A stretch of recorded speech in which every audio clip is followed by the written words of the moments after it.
Justin, look, when you look at the numbers today, you ultimately had 6 shutout innings, which was fantastic, but there was some traffic. How did you find just kind of grinding through this outing, still looking for that excellence, but understanding there was some traffic there as well?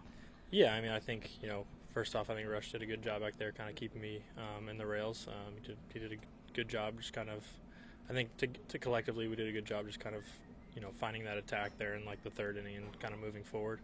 But yeah, we did a good job, and at the end of the day, it doesn't really matter. Like runners on base, nobody on base, like you're still trying to make pitches, and I think more times than not, if you make good pitches, you're going to get these hitters out, and that's kind of what was the game plan. And yeah, we did a good job of it. Can you just tell me kind of the shift, if there was a shift in mindset or feeling, especially after those first 2 innings and the pitch count got up, and how you were able to just find ways to be a bit more efficient to allow yourself the opportunity to get deeper into the game? Yeah, I think it was just attack a little more. I think there was a little bit too much careful those first 2 innings, and we just kind of got back to what I do best, moving forward there. And yeah, we did, like I said, Rush did a great job calling the game from there. And yeah, to get me through 6 was a big deal. And obviously, it's always good to get through 6 and get deep into the game. But I think had those first 2 innings not happened, we probably could have got a little deeper. So that's a little frustrating, but at the same time, managing that adversity that we had today was good, and it was good to kind of get through those innings clean. Does that feel like another growth moment for you to not only get through those first couple innings, but then kind of find a rhythm after that?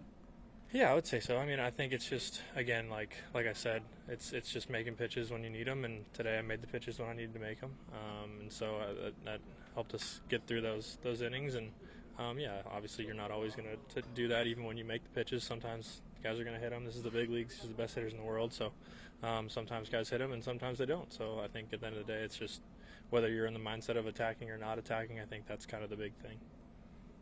Just 4 starts each. You and Shohei have pretty much the same stats. What does that say about your status and your performance in the rotation? Yeah, I mean, obviously, we're throwing it well, but at the end of the day, like the goal is to go out there and throw up zeros, and however you get to do that, like we're gonna do it. And yeah, it's great, it's cool, but at the same time, like I think he would tell you the same thing. The goal is just to go out there and throw up zeros, and I'm so happy that he's doing it. I'm sure he's happy that I'm doing it. I think the starting rotation is doing a great job generally right now. So I think as a group, we're doing a really good job of just kind of going after hitters and getting deep into ball games, which I think the past couple of years maybe hasn't been as much. And so it's been good to see Emmett go out there and dominate, and Roki kind of mixing things up now with that newer splitter and throwing the harder one and whatever. So like he's just doing, like everyone's doing a great job, and it's been super fun to watch.